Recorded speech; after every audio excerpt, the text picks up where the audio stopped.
Hello everyone, welcome back to my channel. मेरे channel में आप सभी का स्वागत है। और सबसे पहले आप सभी को छठ महापर्व की ढेर सारी शुभकामनाएं। छठ का मैंने प्रॉपर ब्लॉग नहीं बनाया है क्योंकि मैं बहुत बहुत बहुत ज़्यादा बिजी थी। और मैंने छोटी छोटी सी क्लिपिंग्स जो मेरे पास थी मैंने उनको संजो कर आप लोगों के साथ शेयर किया है। क्योंकि छठ पर्व एक ऐसा पर्व है ना जिसे अब सभी लोग मनाते हैं, इसका बहुत महत्व है। और लोग अपने एक्सपीरियंस जब शेयर करते हैं ना तो रोंगटे खड़े हो जाते हैं। तो ये पर्व मुझे ना, मैं करती नहीं हूँ लेकिन मुझे देख के बहुत अच्छा लगता है। ये व्लॉग मेरा जो है ना थोड़ा-सा माय वाले टच का होने वाला है क्योंकि मेरी मम्मी आई हुई हैं मुझसे मिलने के लिए। और इस बार मम्मी मुझसे थोड़ा 2 दिनों के लिए आई हैं, यहाँ रुकेंगी मेरे पास, तो बहुत अच्छा लग रहा है। उत्कर्ष बहुत एक्साइटेड है। बट मम्मी जो है ऐसे टाइम पे आई हैं जब उसका स्कूल की छुट्टी नहीं है और उसके टेस्ट वगैरह चल रहे हैं, तो मैं गैप नहीं करा सकती हूँ। लेकिन फिर भी जो भी टाइम मिलता है मॉर्निंग का या इवनिंग का, वो उनके ही साथ स्पेंड करता है, उनके साथ खेलता है। उसे बहुत अच्छा लगता है उनके साथ टाइम स्पेंड करना। और मुझे तो पूछिए मत, मेरा तो समझ में नहीं आ रहा है कि घड़ी कहाँ भाग जा रही है। जब घड़ी में देखो तो मुझे समय का अंदाज़ा ही नहीं लगता कि मैं इतनी देर से मम्मी से चिपकी हुई हूँ।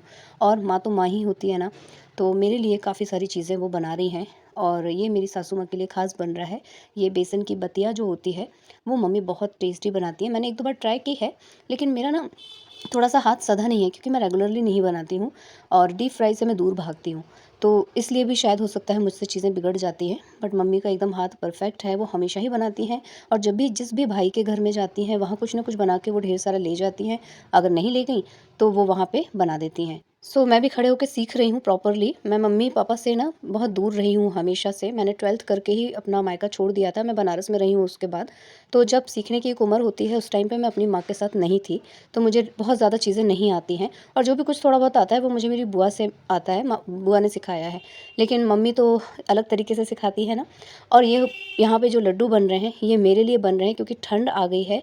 और मम्मी ने बोला कि तुम इतने इतने से लड्डू कम कम क्वांटिटी के बना के रखती हो, लाओ मैं बना देती हूँ। और मम्मी ने इतने सारे लड्डू बनाए हैं कि ये मुझे लगता है कि जनवरी में ही ख़त्म होंगे। जो भी परहेज़ मैं करती हूँ उस परहेज़ के मुताबिक उत्कर्ष के लिए, मेरे लिए और घर में बाकी सबके लिए वो बना के गई हैं। मम्मी मीठा नहीं खा सकती थी इसलिए उनके लिए वो नमकीन बतिया बनाई है उन्होंने, ताकि वो अपने हिसाब का खा के एंजॉय कर सके। और जब ये लड्डू बन रहे थे मुझे ना आलस आ रहा था देख देख के कि इतना सारा बैठ के बांधना पड़ेगा। मैं तो जब भी बनाती हूँ मुश्किल से मेरे 10-12 बनते हैं, फिर ख़त्म होते हैं, मैं फिर बना लेती हूँ। बस मेरा यही कार्यक्रम चलता है। और जो इधर बीच मैंने लड्डू बनाए हैं उनको बांधना तो इतना आसान होता था, फटाफट बन जाते थे, तो मैं महीने भर का बना लेती थी। और कभी कभी आलस करके उसे चूरे जैसे ही छोड़ देती थी। लेकिन मम्मी ने बहुत ही अच्छे से लड्डू बनाए हैं और बहुत सारे परात भर के लड्डू बने हैं। और बड़े से डब्बे में हम इसे रखने वाले हैं, स्टोर करने वाले हैं। और यहाँ पे हम लोग की गपशप लगातार चल रही है। तो अब ये है अगला दिन जिसमें है आंवला नवमी। और ये संडे वाला दिन है। मैं देख रही हूँ बहुत सारी महिलाएं हमारे घर के बाहर जो है ना आंवले की पूजा करने के लिए आई हैं, जो कि बहुत अच्छा लग रहा है देख के। मैंने थोड़ा सा ऊपर से कैप्चर कर लिया। उसके बाद मम्मी ने फटाफट नहा धो के आंवला की पूजा की हमारे घर की तरफ से और अपनी तरफ से। उत्कर्ष को लेके वो गई थी बाहर, वहाँ पूजा कर रही थी।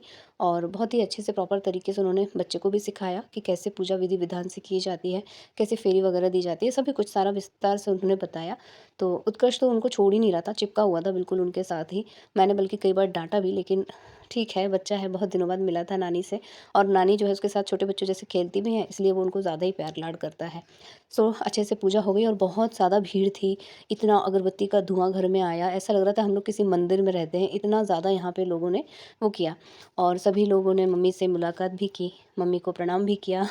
तो ओवरऑल बहुत अच्छा लग रहा था। मम्मी के लिए भी नया एक्सपीरियंस था। और सारे लोगों ने यहीं आंवले के नीचे बैठ के खाना भी खाया। जितने भी बाहर के लोग आए थे वो साथ में खाना भी लेके आए थे। तो पूजा करने के बाद उन लोगों ने बाकायदे यहाँ पे खाना खाया है। और हम लोगों ने भी पूरा गाड़ी वगैरह बाहर नहीं निकाली थी ताकि सभी लोग इजीली पूजा पाठ कर सकें। तो ये सारा कार्यक्रम अगले दिन चलता रहा। साथ में बचे कुचे जो आंवले लगे थे वो भी हम लोगों ने तोड़ लिए क्योंकि मम्मी के साथ भेजना था। मम्मी भी बहुत अच्छा अचार बनाती हैं। इस बार वो आ गई तो हमने सोचा चलो घर के ही आंवले उन तक पहुँचा दिए जाएँ। और इसके बाद वो अपने छोटे बेटे के पास जाने वाली हैं बनारस। ठंड में वो वहीं रहने वाले हैं मम्मी पापा। तो फिर जितना भी लाड़ प्यार मुझे लेना है अभी ही ले लेना है मम्मी से। तो काफ़ी सारी प्लानिंग चल रही है। मुझे मम्मी के हाथ का जो खाना है मैंने सारा सब कुछ बता दिया है। और आई हैं सिर्फ 2 दिनों के लिए, इतना सारा सब कुछ हम लोगों ने बना लिया है, खा लिया है। अब इसके बाद बारी आती है कि मैं कोई भी एक तो फेवरेट डिश बता दूं ताकि मम्मी उसे फटाफट बना दें और मैं उसे इंजॉय कर सकूं। तो माँ का लाड़ यही चल रहा है। है, इसलिए मैंने इस वाले व्लॉग का नाम रखा है मायका व्लॉग। मैं बहुत ही कम मायके जाती हूँ। जब मैं बनारस में पढ़ाई कर रही थी तभी मुझे 3-3 साल 6-6 साल हो जाते थे, मैं घर नहीं आ पाती थी। मम्मी ही पापा कभी बनारस आके मिल लिया करते थे, फिर भी हम लोग को साल, डेढ़ साल, 2 साल हो जाता था एक दूसरे से मिले हुए। भाई लोग भी वहीं बनारस में आ जाते थे, तो इतना मैं मिस नहीं करती थी। और चूँकि मैं फैमिली के साथ ही रह रही थी, बुआ फूफा की फैमिली, तो मैं इतना ज़्यादा मिस नहीं करती थी। अदरवाइज़ आप लोग मुझे बहुत रूड बोलोगे लेकिन बस फैमिली के साथ जो रहता है वो अकेलापन महसूस नहीं करता है, तो मैं नहीं करती थी।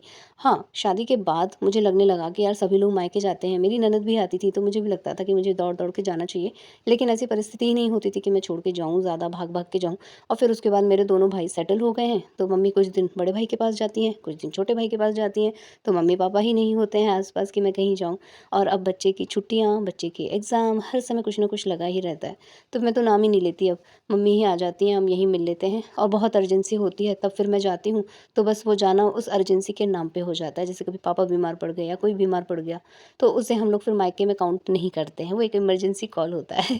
तो बस यही मेरा जो है ना मायके का एक्सपीरियंस है। और चूँकि मम्मी आ जाती हैं, हिम्मत कर लेती हैं इस उम्र में भी यात्रा करने की, तो यही बहुत सुकून रहता है कि यार जहाँ हम नहीं जा पा रहे हैं वहाँ एटलीस्ट मम्मी-पापा खड़े हो जाते हैं। और आज की डेट में भी मेरे पापा ट्रैवल कर रहे हैं, 82 ईयर हो गए हैं उनको, उसके बाद भी वो कर रहे हैं, तो यही बहुत बड़ी बात है। सो उन लोगों की लंबी उम्र, अच्छे स्वास्थ्य की कामना हमेशा हम लोग करते रहते हैं, क्योंकि हम तीनों बच्चे उनसे दूर हैं। तो हमें लगता है कि हमारे मम्मी-पापा को अगर ज़रूरत पड़ेगी तो कौन अपनी नौकरी छोड़ के जा पाएगा, कौन क्या कर पाएगा? हमारे सामने तो एक यही सवाल बना रहता है।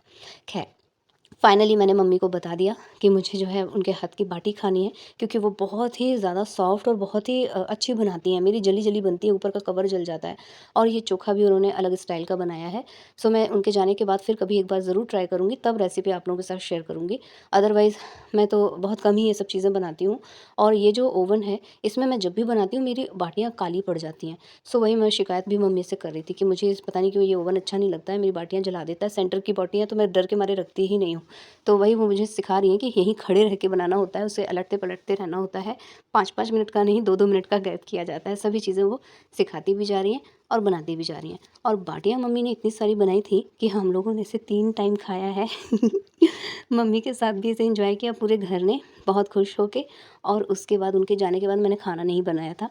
हमने बस केवल दाल बनाई है पालक डाल के, और इन बाटियों को एन्जॉय किया, क्योंकि चोखा और बाटी दोनों ही बचे हुए थे। तो सबने, पूरे घर ने फिर से इसी को रिपीट किया। और ऐसा कुछ पेट में मुझे प्रॉब्लम नहीं हुई। तो बस ऐसे ही रहा मेरा मम्मी के साथ का एक्सपीरियंस, काफ़ी ज़्यादा लाड़ मिला, प्यार मिला। और मम्मी के जाने के बाद उत्कर्ष इतना रोया है कि मैंने कल्पना नहीं की थी। मुझे लग रहा था मम्मी तो मेरी गई हैं और रो मेरा बेटा रहा है। फपक-फपक के रो पड़ा कि नानी क्यों चली गई, और अब कब आएँगी, हम कब मिलेंगे उनसे, मुझे उन्हीं के पास रहना था, 2 दिन और रुक जाती, वगैरह, वगैरह। सो मम्मी के आने से तो बहुत बहुत बहुत अच्छा लगा, काफ़ी चेंज हो गया हम लोगों की लाइफ में। और आप लोगों को ये मेरा एक्सपीरियंस, मेरा व्लॉग कैसा लगा? ये वैसे बहुत पर्सनल व्लॉग है, लेकिन मुझे आप लोगों के साथ शेयर करके इसे बहुत अच्छा लग रहा है। सो ढेर सारी ब्लेसिंग्स दीजिएगा मेरे मम्मी पापा को भी, ताकि वो लोग हेल्दी रहें, स्वस्थ रहें, और इसी तरह हमें लाड़ प्यार करते रहें। हम उन तक नहीं पहुँच पाते हैं तो वो हम तक आते रहें और अपना आशीर्वाद ऐसे ही देते रहें। तो अपने व्लॉग को मैं यहीं पे एंड कर ले रही हूँ, आप लोगों से ले लेती हूँ विदा। मिलूँगी अपने नेक्स्ट वीडियो में, लेकिन जाने से पहले मैं रिक्वेस्ट करूँगी कि अगर आप लोग मेरे चैनल पे नए हैं तो प्लीज़ मेरे चैनल को सब्सक्राइब कीजिएगा, वीडियोज़ को लाइक कीजिएगा, और इसी तरह अपना प्यार और आशीर्वाद हम पे बनाए रखिएगा। बाय बाय, अपना ख्याल रखिएगा, खूब एंजॉय कीजिएगा।